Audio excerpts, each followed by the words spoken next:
Ethical Perspectives on the News is produced by the Interreligious Council of Lynn County, which is solely responsible for its content.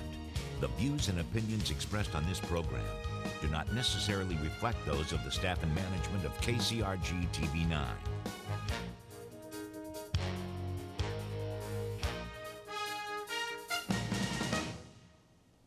Good morning and happy Mother's Day to you. Welcome to Ethical Perspectives in the News. I am your moderator, Karl Cassell, President and CEO of Horizons, a Family Service Alliance. And I will be moderating a very timely discussion today, the culture of poverty. And we'll take a look at its effects on society and also how we can help talk about eradicating this issue. Poverty is very rampant today in our society, and I have with me three esteemed commentators on this topic.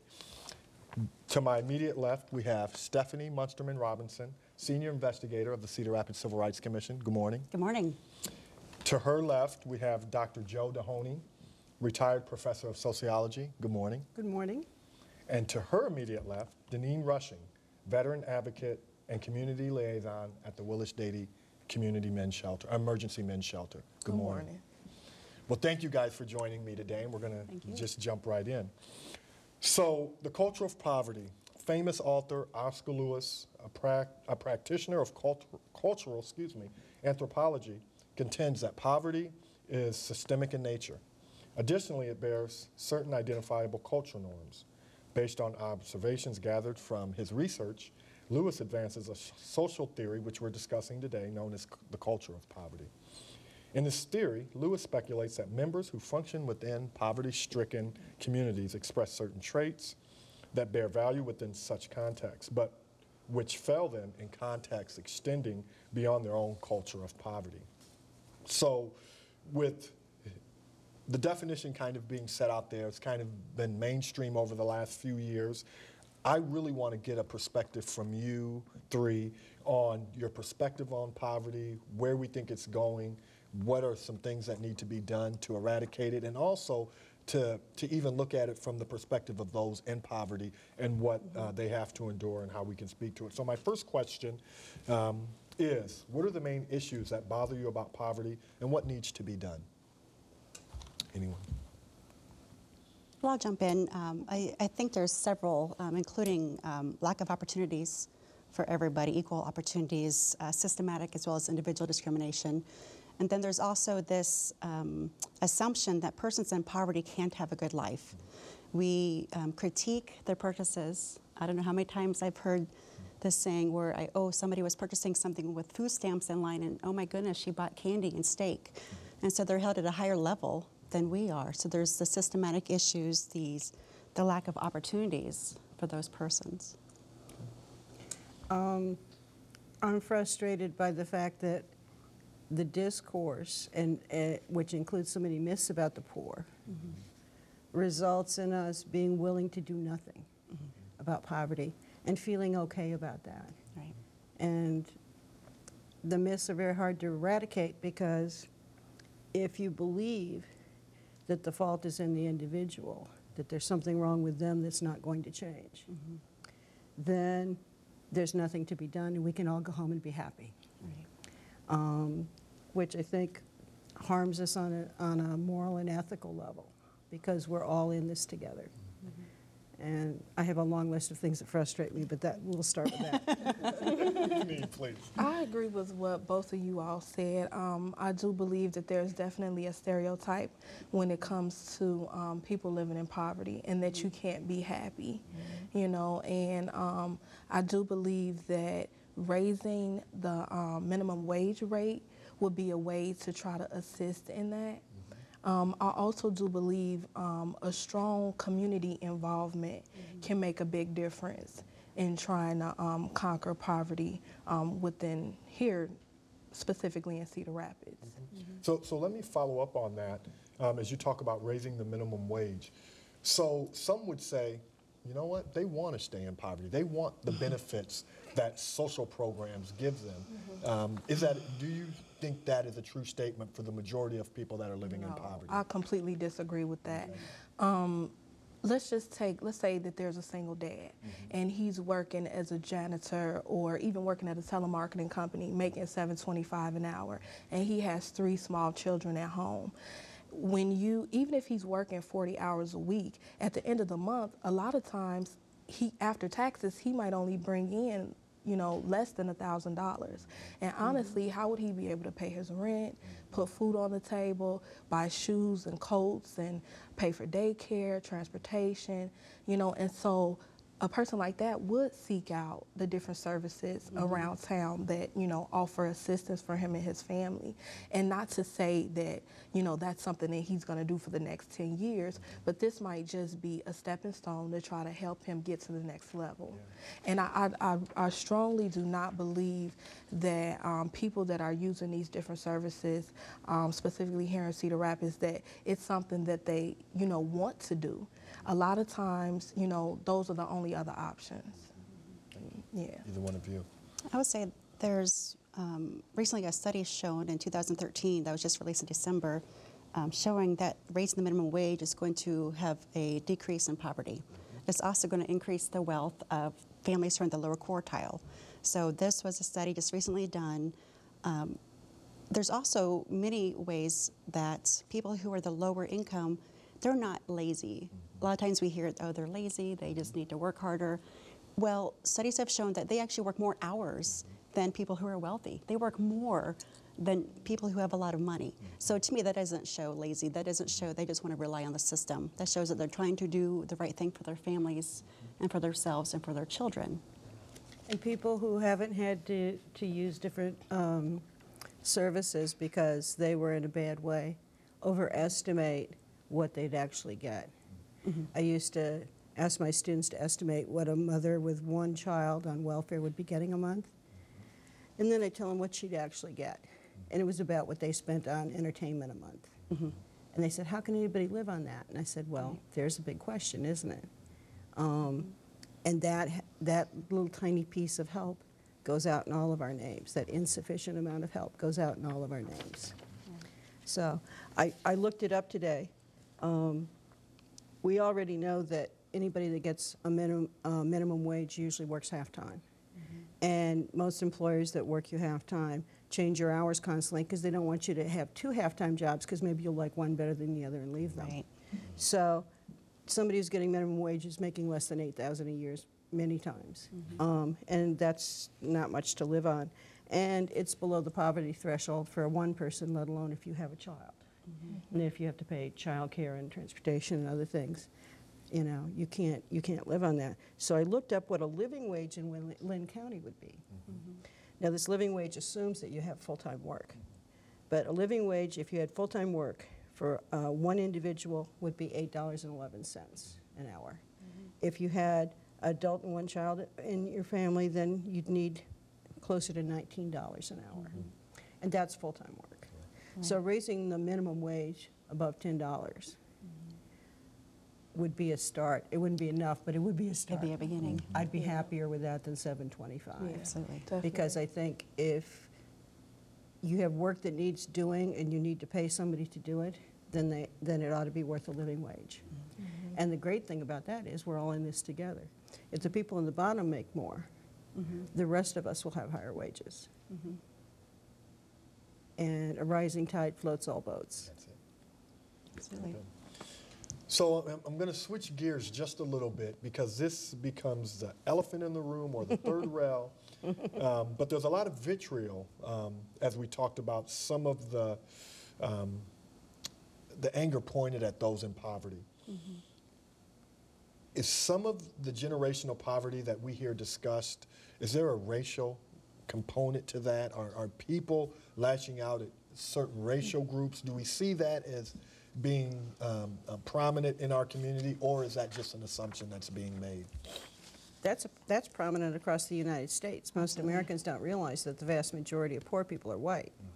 Because when you say poor, they imagine black, and they imagine a lot of other very nasty things that go with that. So, but it is true because of systematic racism that you can find intergenerational poverty within the black community, but you can also find it within white communities. In the Midwest, people are less likely to see it because a lot of that will be hidden rurally. So it helps keep the stereotypes going. But one of the reasons for the stereotypes is it makes the rest of us feel like, okay, I know I'll never be poor because I'm not this and I'm not that. I'm not black. I'm not on crack. I'm not, sitting around doing drugs and having babies by 40 different fathers. All the stereotypes. I mean, they exist because it makes everybody else feel comfortable, like, okay, now I know I'm not going to be poor. Of course, it's not a guarantee, but it makes people comfortable. And that's why even if you give data, people will hang on to stereotypes because they make them comfortable. I agree. The racial component comes from just, again, it goes back to access to opportunities, access to grow, and then systematic discrimination across all systems, from education to justice systems to the health systems, across all boards. And I have a psychology background, so I tend to like studies. So there was a study that was released in 2013, are Emily and Greg more employable than Jamal and Lakeisha? And I found it to be very interesting because it was a field experiment in which they sent out resumes to local organizations. 50% of them had white-sounding names like Emily or Greg. 50% of them had African-American sounding names, such as Jamal and Lakeisha. And remember, they were equal. They had same resume, same educational background, same experience background. Now, the result was white-sounding names received 50% more callbacks for interviews. Now, maybe I'm crazy, but to me, that speaks very loudly of racial discrimination. All things being equal, the only difference was the name. And to me, that is a stark example of racial discrimination. And this is, again, that's one example of employment. This is across all systems. And if there's these stereotypes across all systems, it's hard to come back up if you're batted down at each turn. Yeah, I definitely do agree. Racism, I mean, it is alive and well. It's still here. It hasn't gone anywhere. A lot of times people want to sweep it under the rug because it makes them feel better. But when you are African American in a predominantly white area or community, that's something that you see and you feel on a daily basis. And I think, like I've mentioned before, and I really strongly feel this way, that it really starts at home. It starts with the parents really instilling in their children a sense of worth, a sense of high self-esteem, letting your children know that if you work hard work, dedication, and commitment can go a long way. And not to say that you'll never live in poverty, or you'll never be discriminated against, but at least hey, if I go to college and I get this degree, this is something that nobody can ever take away from me. And I will say that I have 5 children at home. 2 of them are teenagers, and they are boys. They're young men. And also, I did grow up on the south side of Chicago. And so, I know what that's like. I know what it's like to struggle. And I know how hard it can be. But I came here to give my kids and myself a fresh start, and I'm really instilling in my children a sense of worth, and just let them know that education is the key, because regardless of what somebody thinks about you, when they read your name, when they see, you have that education, that cannot be taken away. You might have to go and apply at 10 different places and turn in 20 different applications, but you best believe that education is going nowhere, Very good. Well, then that leads me to the next question. As we start talking about values and appreciating education and some of those things, is there a belief that people in poverty instill or possess or lack normal societal values, or they don't view normalcy, the things that we value in society, the same way? Are folks in poverty, do they view those, what we would call normalized social values, differently? Please. I love this question because my answer would be that the poor are just as gorgeously American as the rest of us. They have exactly the same values. What they don't have is money, okay? Now, culture of poverty theory says they're poor because they have the wrong values. They are present-oriented. You know, they have to go and get stuff on time payments that they can't afford. They can't wait for it. Everybody here have credit cards? Yeah? I honestly don't have. I have a debit card, but Pay cash for your car, or do you have a car note? I pay cash for my car. I have a car note. I have a note. So, and most Americans do. And so, you know, none of us are waiting for the future to be able to have these things. We're buying them now. Right. And the other thing, the other assumption is that, okay, the whole culture of poverty theory assumes things, and it comes from Oscar Lewis's research. I read his research very carefully over the years, and he mistook what he saw. He saw behaviors that are survival behaviors. When you have nothing and you don't have an expectation of something real soon, there's a behavior called pooling. So like, if I get a little something extra, I'm having my friends over to dinner. You know why? Because when I'm down and they have a little something extra, they're going to share it with me. Now, granted, that's not a behavior that's going to get you out of poverty. But he just saw it as, oh, they're just future-oriented. They get a little piece of money and they just blow it immediately on a party for the neighbors, you know? And we mistake so many behaviors. Like you said, people looking at what you bought at the grocery store with your SNAP card or your food stamps. Right. What they don't understand is that my students used to complain about they saw this person with a SNAP card and they bought a bag of chips and a 2-liter bottle of pop. Right. How dare they? And how dare they? And I said, do you know how much money they have to spend on food in a month? How often do your mom go to the grocery store? At least once a week. Well, when you're on food stamps, you go once a month. You buy everything you can to get through the month. And that bottle of pop and that bag of chips is the treat for the whole month. That's what's going to liven up an otherwise very boring cuisine of rice and beans and anything cheap and not very many fresh things. That's the treat for the whole month. It's, you know, people assume when they see that on the grocery line that you go every week and you buy all these things. And that's not the case. Right. And so we see behaviors and we misinterpret them. And taken through that lens, then they look very different from us. But we're just misunderstanding what we're seeing. If you change the situation and a person has hope and they can see how they can get out, and you give them access to the things that we have access to so they can make do, some of those behaviors change because they don't need them for survival anymore. Yeah, a lot of times when you are struggling, you're always in survival mode, you know, so it's always like, you know, I have to make sure I have enough for the rent, I have to make sure I have enough for gas. In the vehicle, I have to make sure that the kids have this for the end of the month, you know, school party, you know, so you're always on, you know, trying to survive. You know, that's just your day-to-day life. And, you know, unfortunately, that's just how some of us do have to live, you know.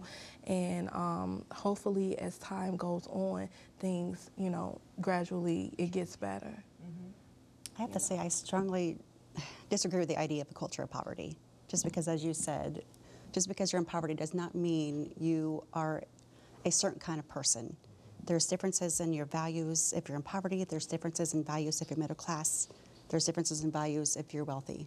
I just think it's a culmination of stereotypes that we like to throw on people that have led to this unquestioned fact that there's a culture of poverty. And there's the assumption that if you're in poverty, there's certain actions that you must have done to get you there, not anything else. Bad outlier. choices theory is part of culture poverty theory. Right. And as I was telling a friend this noon, I know somebody who made lots of bad choices. They gamble, buy enormously expensive things on credit, drink, marry the wrong person, divorce a lot. Never made Donald Trump poor.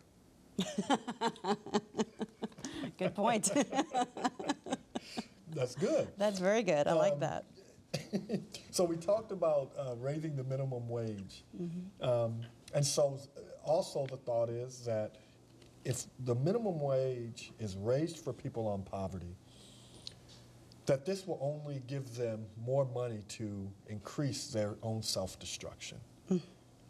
Does having higher wages inhibit or actually promote individuals in poverty? Anyone? I would say no. The minimum wage has not kept up with inflation, has not kept up with average wages in the economy as a whole. So giving somebody a fair living wage, I don't see the connection between them all of a sudden going and shopping and spending all kinds of money. Now, it goes back to survival mode, and that's, there's still learning you need to do. I grew up personally not very wealthy, and so I had to learn a lot as an adult by mistakes, most of them, of how to correctly spend money and how to support my family. But it had nothing to do with being in poverty. It was just part of learning. Yeah. But I don't agree that if we hike the minimum wage up to where it should be, in my opinion, that people are going to go wild and self-destruct and implode, that they're going to hopefully learn to make things better for themselves and their families, increase their education, go to college, because as we know, access to college right now is a big issue. Grants and scholarships are being reduced and taking on massive loan debts. Not everybody can afford that. Everybody, you can't assume as soon as you're done with school, you're going to get a great job. You cannot make that assumption. So just stay in grad school forever. You can afford it. I can. Piggybacking on what you said earlier, when you're very poor, and I've been very poor, this idea that poor people can't handle money, if they couldn't handle money, they'd be dead. The fact that they're surviving on what little poor people have in this country shows that they can squeeze a penny till it hollers. Absolutely. And that they can shift things around and make it all work somehow. And so this idea that they can't, it's very similar to the stereotypes we had about immigrants at the turn of the 19th into the 20th century, that they had the wrong culture, and don't give them any money, they'll just drink it up and do terrible things with it and stuff. And they became the salt of the earth and the backbone of the American economy. So, these myths are just being applied to a different group. Yeah. Like I said in the beginning, I definitely feel that raising the minimum wage would definitely be helpful for a lot of individuals and families that, are just making $7.25 an hour. And with working at the shelter, a lot of times I see people that come to the shelter that already have jobs, and sometimes they make more than I do. But because of a lot of times bad decisions, bad money management, alcohol abuse, drug abuse, mental health issues, money or decisions have not been done correctly, and then they end up at the shelter. But of course, when that happens at the shelter, we always point those clients into the correct direction of different agencies and services that can assist them with that. And we actually refer clients to Horizons all the time, especially for the money management part. We, on a regular basis, at least once a week, to get that assistance, because it can be very helpful. We do that at the commission as well, actually, call Horizons. Right. We appreciate you.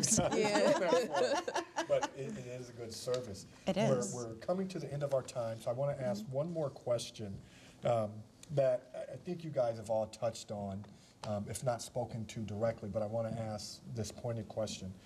So, is there a refusal to work by these individuals? I know we talked about, some of them work, but I think, again, it's viewed that many of them choose not to work. Is this true?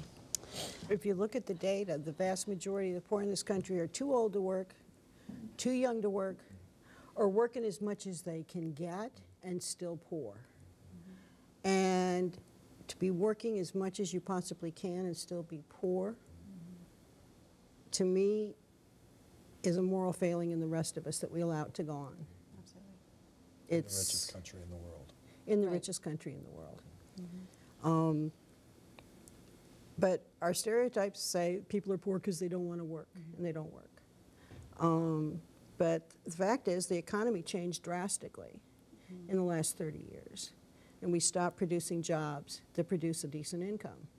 And we pushed whole segments of people out of the labor market, many of whom were middle class. And those people who were at the bottom already had even less chance to get up and out.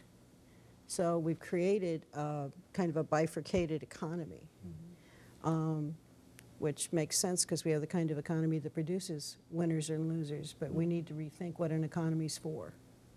I would agree also too with what you were saying earlier about persons who in poverty a lot of times have work. I strongly disagree with people who say they are just not wanting to work. In my experience working with homeless families, most of them have jobs and they work very hard. They probably work harder than I do. I work pretty hard. And so just this assumption, again, it goes back to stereotypes and the culmination of people's assumptions of how certain people act and the opportunities that are not provided to certain groups of people. Well, some are lifted up and some are torn down. So. Exactly. Yeah, I definitely don't agree with that. I don't think that, you know, people are just waking up in the morning and saying, you know, I don't want to go to work. I refuse to go to work. I strongly disagree with that. I do believe that people are out here and they're trying to make it, and sometimes they're just not bringing home enough. You know, that a lot of time it just comes down to the bottom line that they're not bringing in enough. And so then a lot of times parents go out and they get 2 jobs, you know, and then the kids are left at home to care for themselves at times. You know, but I do believe that there are a lot of people out here really working hard and striving to try to provide for their family. Yeah. Thank you. Well, we're out of time this morning. I certainly want to thank my guests and wish all of you a happy Mother's Day. We didn't exhaust this topic by any stretch, but I want us to continue this discussion in our homes, in the public square, discussing the culture of poverty, but more importantly, figuring out what we can do to help alleviate the stressors that many in our society are having to deal with, and eventually getting to the point where we eliminate poverty altogether. So again, thank you for joining us this morning on Ethical Perspectives, and thank you to my wonderful panelists. Thank you. Thank you. Thank you.